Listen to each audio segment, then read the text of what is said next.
saltado un nuevo tema a la palestra política y no es ni más ni menos que, bueno, que el presidente Luis Abinader dijo que las autoridades pasadas nunca pagaron el barril de petróleo por encima de los $50 porque tuvieron a Petrocaribe hasta el 2015. Asimismo, recordó que desde el 2015 hasta el 2020 el precio del crudo se mantuvo por debajo de este precio en los mercados internacionales. Dice que si yo tuviera un Petrocaribe, los combustibles estarían más baratos, puntualizó el mandatario. Luego de sus declaraciones, figuras como el miembro del comité político del PLD y reconocido economista Juan Ariel Suero han replicado al mandatario asegurando que cometió un error y que de hecho no entiende el acuerdo de Petrocaribe. Para hablar de este tema, pues nada, acudimos a la fuente y nos acompaña hoy aquí en el programa pues Juan Ariel Jiménez, como ya en otras ocasiones pues viene de vez en cuando a comentar de este tipo de cosas. Juan Ariel, bienvenido al programa. Buenas tardes, Pinky, ¿qué tal? Qué placer de poder compartir. Juan Ariel, evidentemente el tema de la subida de los combustibles es algo de lo que no se escapa ninguno de los gobiernos y parece ser que el gobierno de Luis Abinader tampoco, ¿no? Es así. Es el dolor de cabeza de muchos gobiernos, la verdad. ¿Y en qué radica realmente el problema? Empecemos un poquito por explicarle a todos los oyentes cómo incide el mercado internacional en nuestro precio del petróleo, para luego empezar a hablar ya de los subsidios, si conviene, si no conviene, todo ese tipo de cosas. Claro que sí. Cuando una persona en República Dominicana va a echar gasolina, ese precio que está pagando incluye muchas cosas. Por un lado, incluye el precio de haber adquirido un combustible, ya sea petróleo o el producto terminado, a determinado precio. Incluye también unos márgenes de comercialización que cada una de las empresas que participa en la cadena productiva cobra un margen. Dígase el que transporta ese combustible, el que vende el combustible per se, la bomba de gasolina. Esos son precios que están todos establecidos, Juan Ariel, para empezar a entender un poquito el tema. O sea, un transportista de combustible, uno de estos camiones grandes que transportan el combustible, ¿puede poner el precio que le dé la gana? No. ¿O no? No. Estos son márgenes que ya están determinados. Están regulados. Están regulados y que se pueden modificar por resoluciones del Ministerio de Industria y Comercio. Okay. Por ejemplo, te puedo decir que creo que en noviembre de 2020, el actual ministro de Industria y Comercio aumentó los márgenes de distribución, de comercialización y de transporte. Entonces, digamos que a la fecha cerca de 2,5 pesos se deben a ese aumento en los márgenes que todo el tiempo tiene que estar determinado por el Ministerio de Industria y Comercio. No es algo que cada transportista o cada comercializador pueda manejar. Entonces decía, el precio que nosotros pagamos en las gasolineras incluye el precio de la materia prima, por así decirlo, que es el petróleo y todo lo que incluye refinarlo y hacerlo gasolina, gasoil, premium o regular. Incluye los márgenes, pero también incluye un elemento muy importante que son los impuestos. Ahora mismo, según la última resolución del Ministerio de Industria y Comercio, que está disponible en el internet, cualquiera la puede ver, cerca de 96 pesos se cobran en el caso, por ejemplo, de la gasolina premium. ¿Que está a cuánto ahora mismo, para que entendamos? Que está, si mal no recuerdo, a 287 pesos. Es la última resolución. Y de eso, como les decía anteriormente, pues hay un alto componente, como 96 y algo de pesos, que se deben a los impuestos, que son dos impuestos. Un impuesto fijo, por así decirlo, y un impuesto ad valorem que cambia según vaya cambiando el precio. Ok. Entonces, nada, de estos 287, aproximadamente 96 son precio y todo el resto está aplicado a temas de materia prima. A nivel internacional, lo que pagamos, los márgenes de beneficios de toda la cadena que está involucrada en este proceso y los impuestos. Efectivamente. Ahí es como llegamos a los 287. Entonces, ¿qué incide para que nosotros cada sábado tengamos que estar subiendo y rara vez bajando? Entonces, cuando aumenta, por ejemplo, el precio del petróleo, fuera, que es un precio internacional, aumenta lo que se conoce como el PPI. Precio paridad de importación. Es decir, digamos, cómo se traduce esa importación de crudo o de producto terminado, y luego hablaremos de que en República Dominicana no todo el combustible que se consume es refinado en República Dominicana. Eso es uno de los tantos errores que tuvo la declaración del presidente Luis Abinader.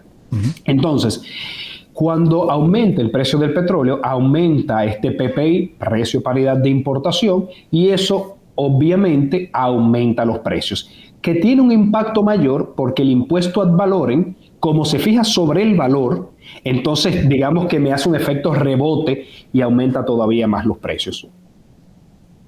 Ok, entonces ya lo vamos entendiendo. Sube el petróleo fuera del país, tenemos que aplicar esa subida a nuestra tarifa y al aplicar esa subida a esta tarifa se disparan estos impuestos ad valorem, porque al aumentar el precio se aumentarán en el mismo porcentaje. Hasta ahí vamos bien. Hasta ahí vamos claro. Dentro de los 287 pesos, ¿eso se corresponde con la realidad o dónde entra el famoso subsidio?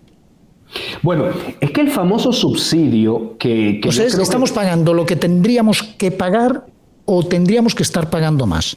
Dependiendo. Cuando se habla del famoso subsidio a la gasolina o que el gobierno asumió una parte del aumento, en verdad lo que estamos diciendo es que los impuestos no se están aplicando en la misma proporción que le permitiría ser aplicados en la ley, por la ley. No es que, digamos, el gobierno está poniendo un precio como si el petróleo estuviese más barato. No, lo que el gobierno está haciendo es, aunque la ley me permitiría cobrar, por decirlo algo, 50 pesos de impuestos, solamente voy a cobrar 40 pesos de impuestos. Entonces, esos 10 pesos es lo que el gobierno evita que aumente el costo del combustible. Ok, o sea que en realidad, si fuese ese cálculo de 10 pesos, no estaríamos pagando el combustible a 287, sino quizá a 297. Exactamente, si el gobierno hubiese aplicado por completo lo que la ley manda en cuanto a los distintos impuestos. Ok, como no lo hacen y existe este subsidio, estamos pagando menos. Yo no le llamaría subsidio, yo le llamaría una aplicación parcial del impuesto que corresponde. Y por eso se paga menos, porque aunque la ley permitiría aplicar más impuestos, solamente se está aplicando una parte. Entonces, ¿cómo puede hacer un gobierno para evitar que se suba el precio de los combustibles? Bueno, solamente tendría dos formas de hacerlo. O bajando los márgenes, el margen de distribución, comercialización, transporte, pero obviamente eso afecta a todas las empresas que participan en la cadena. Y puede ser que llegue un momento en que el margen sea tan bajo que la empresa diga, bueno, pues véndalo usted gobierno o transpórtelo usted. Esa es una forma. Insisto que el actual gobierno aumentó los márgenes. Pero ¿cuánto corresponde, por ejemplo, de los 287 pesos? Me imagino que eso está muy claro, si está regulado. De esos 287 pesos sabemos que 96 son impuestos. ¿Cuánto corresponde al tema de la comercialización, esa cadena que hay en el medio? Cerca de 40, 41 pesos. Dependiendo, claro, depende de si la gasolina es premium, regular, depende del tipo de combustible. Sí, claro. Pero, por ejemplo, por decirte algo, para la gasolina regular, cerca de 40 pesos. Ok. O sea que no estamos hablando de un margen para comercialización tampoco es excesivamente grande. Entonces, bueno, si le quitas de ahí, por ejemplo, 40, puede pasar lo que tú dices, que los empresarios digan, pues véndala usted porque no resulta rentable. Exactamente. Esa sería una forma. Okay. La otra forma sería que el gobierno baje los impuestos. O sea, que el gobierno diga, aunque la ley me permite cobrar 96 pesos, no voy a cobrar impuestos esta semana. Con eso bajaría casi 100 pesos el precio del combustible, pero eso tendría un efecto en los ingresos del gobierno que luego pues no tendría los recursos suficientes para ejecutar el gasto, por así decirlo. Ok. Si bajamos los impuestos del combustible, supongamos, decimos, bueno, pues lo vamos a bajar un 50% y en vez de pagar 96, bueno, pues vamos a pagar aproximadamente 45 pesos, por decir una cifra. Ok. Así es. ¿Con eso se cubre, con eso se recauda el dinero para seguir comprando combustible? Lo que pasa es que el dinero que el gobierno recauda... Estoy haciendo unos cálculos bien de colmadero, tratando de que la gente entienda perfectamente todo, ¿no? Perfecto. Pues mira, me gusta ese ejemplo del colmadero, porque cuando el colmadero paga impuestos, le paga impuestos al gobierno, ese dinero no lo usa para comprar la mercancía. ¿Cómo el colmadero determina el precio? Bueno, ¿a cuánto me vendió la empresa esta, digamos, lata de aceite? Ajá. Bueno, me la vendió a 100 pesos. Perfecto. Y el que me la trajo y el que me la limpió me cobró 10 pesos. Vamos por 110. Chévere. Entonces, ¿cuánto yo le quiero poner de ganancia? O sea, ¿cuánto yo me quiero ganar yo? Uh-huh. ¿Cuánto el colmadero quiere ese, digamos, margen de comercialización? 20%. Y a ese precio final le paga un impuesto que en este caso sería el ITEVIS.